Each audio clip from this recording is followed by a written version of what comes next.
በስመ አብ ወወልድ ወመንፈስ ቅዱስ አሐዱ አምላክ ይትባረክ እግዚአብሔር አምላከ አበዊነ ስቡሕኒ ውእቱ ወልዑልኒ ውእቱ ለዓለም። የተወደዳችሁና የተከበራችሁ የእግዚአብሔር ቤተሰቦች እንኳን ለጌታችን ለኢየሱስ ክርስቶስ በዓለ ግዝረቱ ጥር 6 ቀን በሰላም በጤና አደረሰን አደረሳችሁ። የዛሬው ትምህርታችን ኢየሱስ የሚለውን ትምህርት የምንማርበት ነው። በሉቃስ ወንጌል ምዕራፍ 2 ቁጥር 21 ላይ ስሙ ኢየሱስ ተብሎ ተጠራ ይላል። ስሙ ኢየሱስ ተብሎ ተጠራ። እንግዲህ ጥር 6 ቀን ጌታችን ኢየሱስ ክርስቶስ ስሙ የጌታችን ስሙ ኢየሱስ ተብሎ የተጠራበት ዕለት ነው። ኢየሱስ ማለት በማቴዎስ ወንጌል ምዕራፍ 1 ቁጥር 18 ላይ ስታነቡት ሕዝቡን ከኃጢአታቸው የሚያድናቸው ማለት ነው። ኢየሱስ ማለት ሕዝቡን ከኃጢአታቸው የሚያድናቸው፣ ሕዝቡን ከኃጢአታቸው የሚያድናቸው፣ ሕዝቡን ከኃጢአታቸው የሚያድን። ስለዚህ ይሄን ስም አስቀድሞ እንግዲህ መልአኩ እመቤታችን ሳትጸንሰው በፊት መልአኩ ቅዱስ ገብርኤል እመቤታችንን ሲያበስራት ካንቺ የሚወለደው በግብረ መንፈስ ቅዱስ ነው፣ ስሙንም ኢየሱስ ትይዋለሽ ብሏል። አማኑኤል ትይዋለሽ ብሏል። ያ ስም ስሙን የኢየሱስ ክርስቶስን ስሙ ትርጉሙ ዘያድኅኖሙ ነው። ስሙን ከነ ትርጓሜው ነው። ዘያድኅኖሙ ለሕዝቡ ብሎ ትርጉሙ ነው። ኢየሱስ ብሎ ንባቡ ነው። ኢየሱስ ንባቡ ነው። ከኃጢአት የሚያድናቸው ነው ሲል ደግሞ ትርጉሙ ነው። ስለዚህ የኢየሱስ የሚለው ስም ትርጉሙ መድኃኒት ማለት ነው። ኢየሱስ ማለት ምን ማለት ነው ምእመናን? መድኃኒት ማለት ነው። በስንተኛው ቀን ነው የወጣው ለጌታ ኢየሱስ? በተወለደ በ8ኛው ቀን ታኅሳስ 29 ቀን ልደቱን ካከበርን የተወለደ ታኅሳስ 29 ከሆነ 29 30 ታኅሳስ ውስጥ 2 ቀን አለ። ከጥር ደግሞ ከ1 እስከ 6 ቀን ማለት ነው። 6 እና 2 አንድ ላይ 8። በ8ኛው ቀን ኢየሱስ ተባለ። ማን አወጣለት? እመቤታችን። አስቀድሞ መልአኩ ተናግሮት ነበርና ስምን መልአክ ያወጣዋል ይባላል።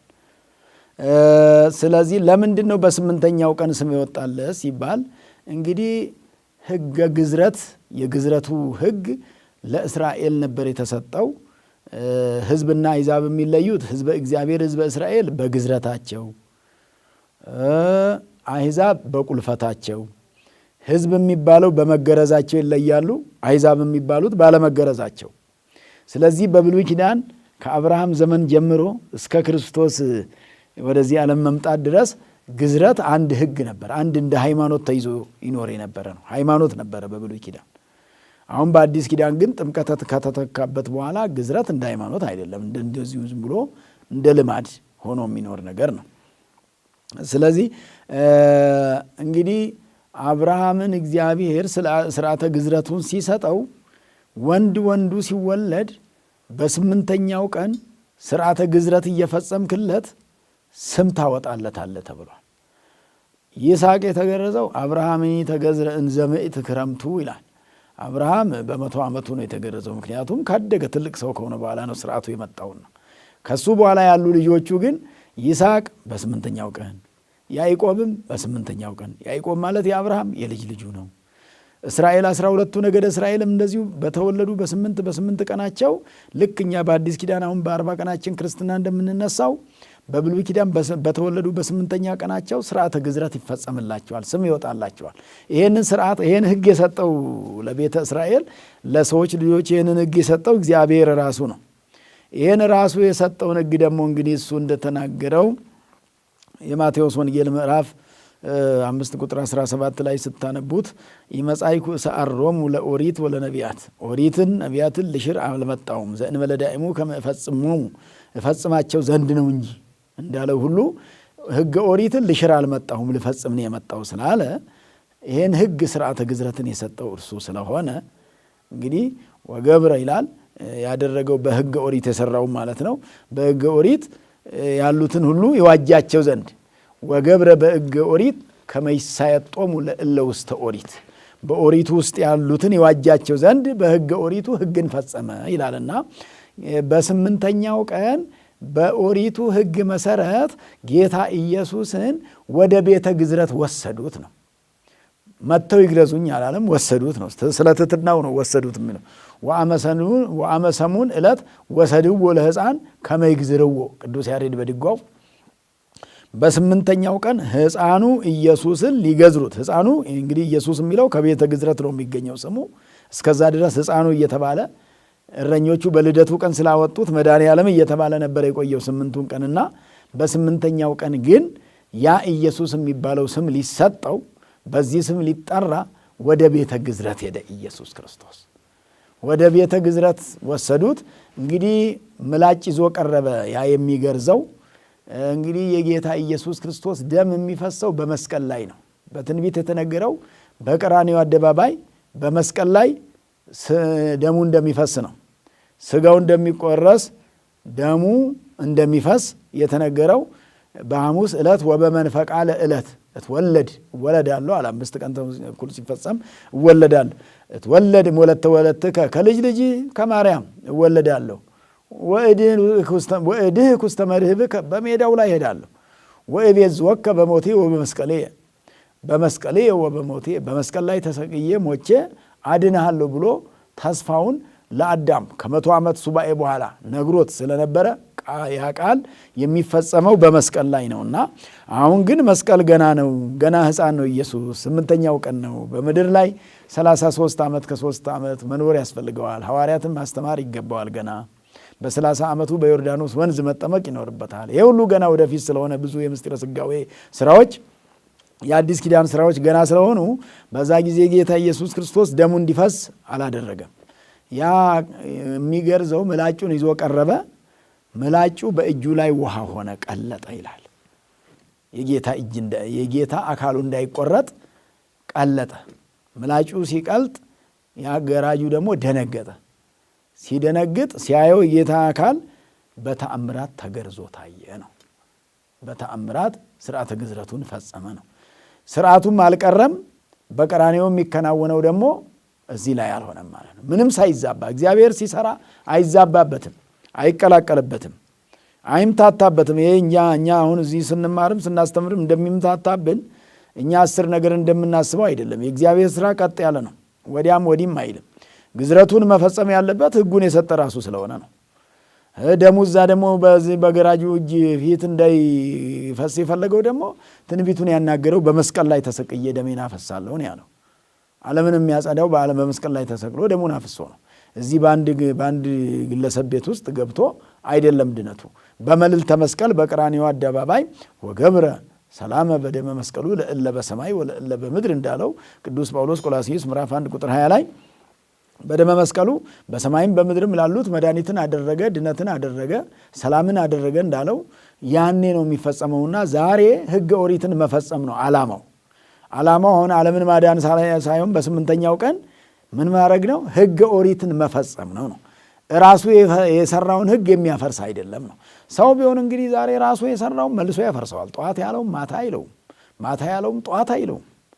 በየቀኑ ይቀያይረዋል፣ አይጸናም ማለት ነው። እግዚአብሔር በምንናገረው ነገር ሁሉ እንድንጸና ያድርገን። ሰው በሚናገረው ነገር መጽናት ከቻለ በቃሉ ከተገኘ ሌላው ምንም ቀላል ነገር ነው። ከክርስትና ውስጥ አንዱም እኮ በቃል መገኘት በተናገሩት ነገር እንግዲህ የድሮ አባቶቻችን ሲናገሩ የተናገሩት ከሚጠፋ የወለዱት ቢጠፋ ብለው የሚናገሩት እኮ ንግግር ትልቅ ነው። መጀመሪያም ታስቦ ነው የሚነገረው ነው። ሳይታሰብ አይነገርም ነው። ታስቦ ከተነገረ በኋላ ደግሞ የተናገርኩት ነው፣ ቃሌ ነው፣ ለቃሌ ሞታለሁ፣ ለቃሌ እታመናለሁ። እንዳውም ለቃሌ እኮ እስከ ሞት እደርሳለሁ ነው። እስከ ሞት የታመንኩን ማለት እኮ ታመን ነው፣ አትጋድ ነው፣ ቃል አትቃይር ነው። ለሞት የሚያበቃ ነገር እንኳ ቢሆን እዛው ላይ ጸንተ ሞት እኮ ነው።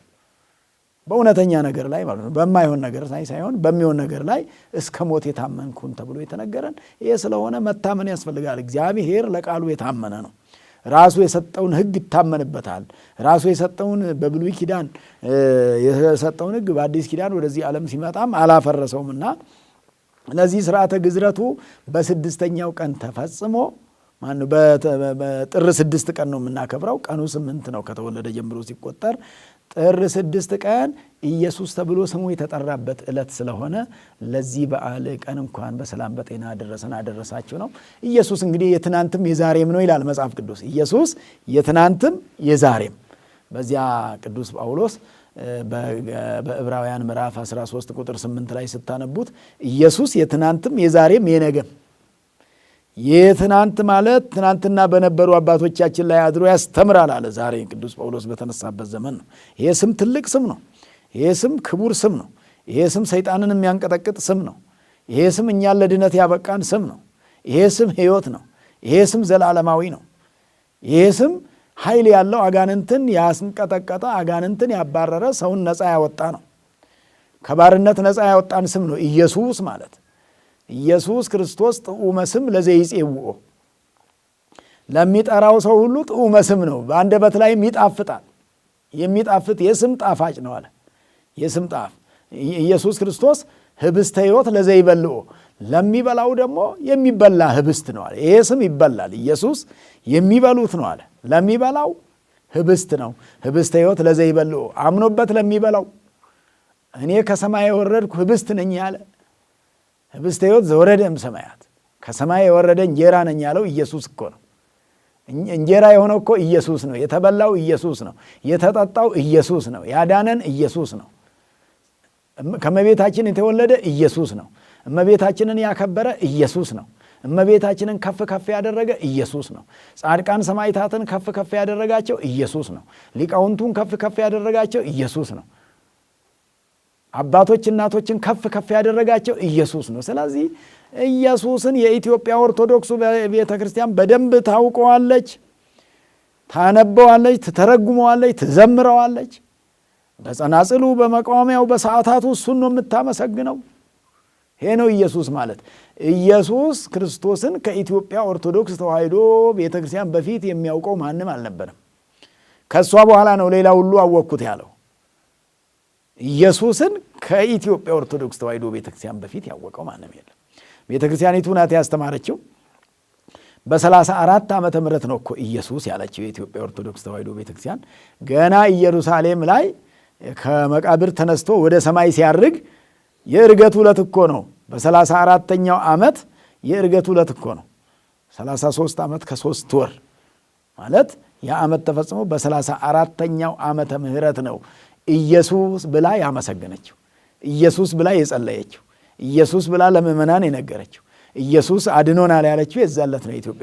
ኢትዮጵያ ኦርቶዶክስ ተዋሕዶ ቤተክርስቲያን ከዛ ጊዜ ጀምሮ ከ34ኛው ዓመተ ምህረት ጀምሮ ወዲያው ሌሎቹ በአውሮፓ ያሉ በዚህ በምዕራቡም ያሉ ገና ኢየሱስን ሳይማሩት ሳይሰሙት እነ ቅዱስ ጳውሎስ ሁሉ ሄደው ሳያስተምሩ በፊት እነ ቅዱስ ጴጥሮስ ሳያስተምሩ እነ ዮሐንስ ሳያስተምሩ በፊት ኢትዮጵያ ሀገራችን ቤተ ክርስቲያናችን በብሉይ ኪዳን 1000 ዓመት ሙሉ ሕገ ኦሪትን ጠብቃ የኖረችው ቤተ ክርስቲያን ማለት ነው። ቤተ ክርስቲያን ሆና የተመሰረተችው አሁን ሆኖ በብሉይ ኪዳንም ሕገ ኦሪትን ጠብቃ ሕዝቡን በተለያየ ቦታ መስዋዕት እንዲሰዉ መስዋዕተ ኦሪት እየተሰዋባቸው የቆዩ ቦታዎች ኢትዮጵያ ምድራችን ላይ አሉና በእንደዛ አይነት መስዋዕት ስትሰዋ የቆየች ናት ሀገራችን ኢትዮጵያ።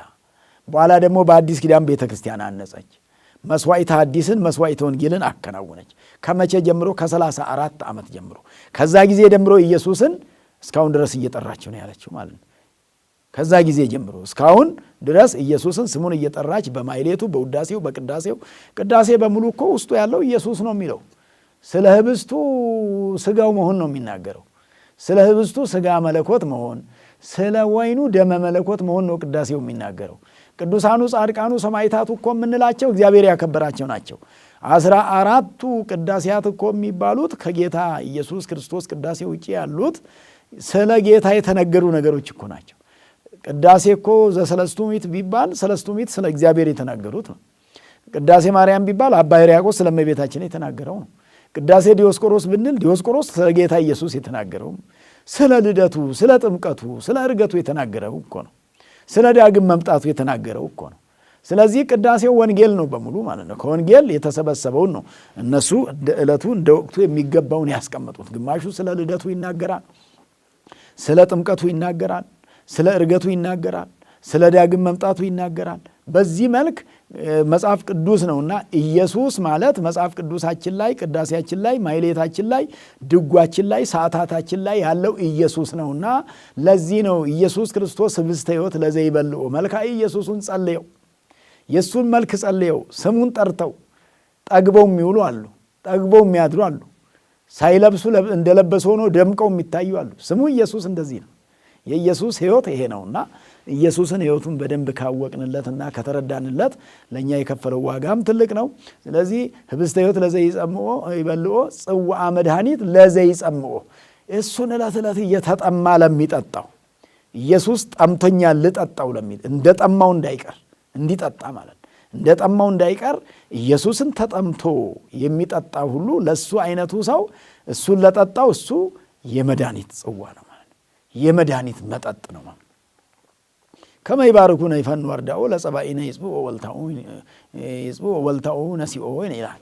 ያንን ያንጋሻውን ይዞ ጠላታችንን ድል ያደርግ ዘንድ ከመ ይባርኩነ ይፈኑ ወርዳኦ ይባርኩን ዘንድ ደቀ መዛሙርቱን ይላካቸዋል።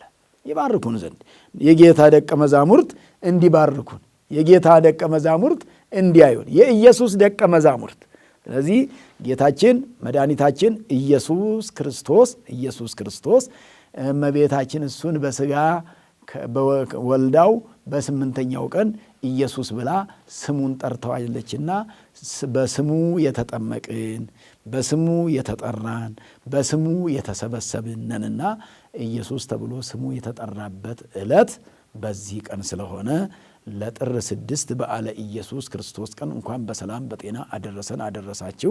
አምላካችን ኢየሱስ ክርስቶስ ሕዝቡን ከኃጢአታቸው የሚያድን ነው ብሎ ስሙ በትርጓሜ እንደተነገረ ሁሉ እንድንድንበት ያስፈልጋል። ይሄ ስም መድኃኒት ስለሆነ ድነት ያጡት ሁሉ የሚድኑበት ስም ነው። ይሄ ሌላ መድኃኒት የጠፋለት ሁሉ ኢየሱስ አድነኝ ያለ ሁሉ ይድናል። ኢየሱስ አድነኝ ያለ ሁሉ ድነት ነው የሚያገኘው። ኢየሱስ ማረኝ ይቅር በለኝ ያለ ሁሉ ምሕረት ያገኛል። ኢየሱስ ክርስቶስ የዘላለም ሕይወት ስጠኝ ያለ ሁሉ የዘላለም ሕይወት ሥጋውን ይበላል ደሙን ይጠጣል ማለት ነው። የዘላለም ረፍት ያገኛልና እመቤታችን ቅድስት ድንግል ማርያም ያወጣችለት ስሙ ነው። ዛሬ ደግሞ እኛ በዚህ ስም እየጠራን ምንድንበት ስለሆነ ለዚህ ቀን ያደረሰን አምላካችን ፈጣሪያችን ኢየሱስ ክርስቶስ ስሙ የተመሰገነ ይሁን። ዕለቱ ዕለተ በረከት ነው። ዕለቱ ዕለተ ተአምራት ነው። በተአምር እሱ ሥርዓተ ግዝረቱን የፈጸመበት ዕለት ስለሆነ ተአምርም አብሮት አለ ለማለት ነውና እንግዲህ ይሄ ስም ከፀሐይ በፊት ነበረ ይላል ዳዊት በመዝሙር 74 ላይ እምቅድመ ፀሐይ ሀሎ ስሙ መዝሙረ ዳዊት 41 ቁጥር 17 ላይ ስታነቡት ወይከውን ብሩከ ስሙ ለዓለም እምቅድመ ፀሐይ ሀሎ ስሙ ወይከውን ብሩከ ስሙ ለዓለም ነው። እምቅድመ ፀሐይ ሀሎ ስሙ ከፀሐይ በፊት ነበር ማለት ምን ማለት ነው? ይሄ ስም እንግዲህ ከፀሐይ ከፍ ያለ ነው። ይሄ ስም ኢየሱስ ክርስቶስ ሥጋ ከለበሰ በኋላ የተሰጠው ስም ነው። ግን ምንድነው? ይሄን ስም ጌታ ኢየሱስ በዚህ ምድር ላይ ከመቤታችን ተወልዶ ፀሐይን ከማየቱ በፊት ስትጸንሰው ጀምሮ የጽንሱን ነገር ሲያበስራት ቅዱስ ገብርኤል ኢየሱስ ትይዋለሽ ብሏታል። ስለዚህ ከፀሐይ በፊት ማለት ኢየሱስ ሥጋ ለብሶ ወደዚህ ዓለም ፀሐይ ሳይመጣ በፊት ስሙ ተጠርቷል። እምቅድመ ፀሐይ ሀሎ ስሙ ማለት ይሄ ነው፣ ከፀሐይ በፊት ማለት። በሌላ መልኩ ደግሞ ፀሐይ ሁሉ ሳይፈጠሩ በፊት የነበረ ወልድ ዛሬ ኢየሱስ ሆነ ነው። ፀሐይ ሳይፈጠር እምቅድመ ዓለማት የነበረ ዓለም ሳይፈጠር የነበረ በአብ ሪና የነበረ ከአብ ጋር ህልው ሆኖ ይኖር የነበረ ከመንፈስ ቅዱስ ጋር ህልው ሆኖ ይኖር የነበረ ወልድ ዛሬ ኢየሱስ ተብሎ በዚህ ስም ሲጠራ ቀድሞ ወልድ ይባል የነበረ ከፀሐይ በፊት የነበረ ስም የነበረው ነው። ስለዚህ ሌላው ስሙ ደግሞ ሌሎች ልጆች መቼም ሲወለዱ ከተወለዱ በኋላ ፀሐይን ካዩ በኋላ ማን ይባል ተብሎ ነው የሚጠሩ። እሱ በስምንተኛው ቀን እመቤታችን ማረጋገጫ ሰጥታ ኢየሱስ ትበለው እንጂ ገና ሲጸነስ ጀምሮ ከመጸነሱ በፊት ከመወለዱ በፊት ኢየሱስ ይባላል ተብሎ ስለተነገረ ነቢያትም እንዲህ ስለተናገሩ ነው። እዚህ ነው ጽንሱን ከልደቱ አስቀድሞ ልደቱን ከጽንሱ አስቀድሞ መልአኩ ነገራት ብለን በትርጓሜያችን። ምክንያቱም ጌታ ኢየሱስ ክርስቶስ ከመወለዱ በፊት ጽንሱ እንደምትጸንሰው ተነገረ ማለት። እንደገና ደግሞ ከመጽነሷም በፊት ከመጸነሱም ወይም እሱን ከመጽነሷም በፊት ልደቱ ተነገረ ይወለዳል ተብሎ ሳትጸንሰው ይወለዳል ተባለ ማለት። ሳትጸንሰው መቼም ሳይጸነስ ልደት ስለሌለ ሳትጸንሰው ቀድሞ ይወለዳል ተባለ ማለት ነው። ሳይጸነስ ልደቱ ተነገረ ማለት ነው። ሳይወለድ ደግሞ ጽንሱ ተነገረ ማለት ነው። ይሄን ነው ቅዱስ ገብርኤል እንግዲህ ከቅድመ ትጽንሶ ይላል እዚህ እንደውም ሉቃስ ላይ ሳትጸንሰው በፊት ኢየሱስ ይባላል ተብሎ እንደተባለው እንደተነገረው ስሙ ኢየሱስ ተባለ ተብሎ ነው የተነገረና ቅድመ ፀሐይ ሀሎ ስሙ ተብሎ የተነገረው ለዚህ ነው። ወይትባረኩ ቦቱ ኩሎሙ አሕዛበ ምድር የምድር አሕዛብ ሁሉ ይባረኩበታል ነው። ይሄን ስም ኢየሱስ በሚለው ስም አሕዛብ ማለት ህዝቡ አሕዛቡ ይባረክበታል ነው። ትልቁ ትንሹ ይባረክበታል፣ ወንዱ ሴቱ ሄዱ ይባረክበታል ነው። ኃጥአን ጻድቃን ይባረኩበታል ማለት ነው። ጻድቃን በጽድቃቸው ኃጥአን ደግሞ በስርየተ ኃጢአት በንስሐ መግባታቸው ይባረኩበታል ነው። ኃጢአተኛ ሁሉ ተነስ አልጋህን ተሸክመ ሂድ የተባለበት ኃጢአተኞች ሁሉ ኃጢአታችሁ ተሰረዩላችኋል፣ ሃይማኖት አድኖሃል፣ እምነት አድኖሃል፣ ተነስ እየተባለ እምነት አድኖሻል እየተባሉ ይባሉ የነበሩ የታመሙ እናቶች፣ የታመሙ እህቶች፣ የታመሙ አባቶች፣ የታመሙ ወንድሞች ይድኑበት የነበረ ስም ይሄ ነው። ይሄ ነው እኮ ያን ሁሉ ህመምተኛ ሲያንጋጋ የነበረው። በዚህ ስም ይሄ ኢየሱስ እኮ ነው የአምስት ገበያ ህዝብ በሁለት ዓሣና በ5 እንጀራ ያጠግብ የነበረው እሱ ነውና ዛሬም በረከቱ ብዙ ስለሆነ ወይትባረኩ ቦቱ ኩሎሙ አሕዛበ ምድር በምድር ላይ በአራቱ ማዕዘን በምስራቅ ያሉ፣ በምዕራብ ያሉ፣ በሰሜን ያሉ፣ በደቡብ ያሉ በሙሉ ይባረኩበታል ነውና እኛም ተባርከንበታል። በስሙ ኢየሱስ ተብሎ ተጠርቶ የባረከን አምላካችን ፈጣሪያችን ኢየሱስ ክርስቶስ ስሙ የተመሰገነ ይሁን። ወስብሐት ለእግዚአብሔር። ይቆያል።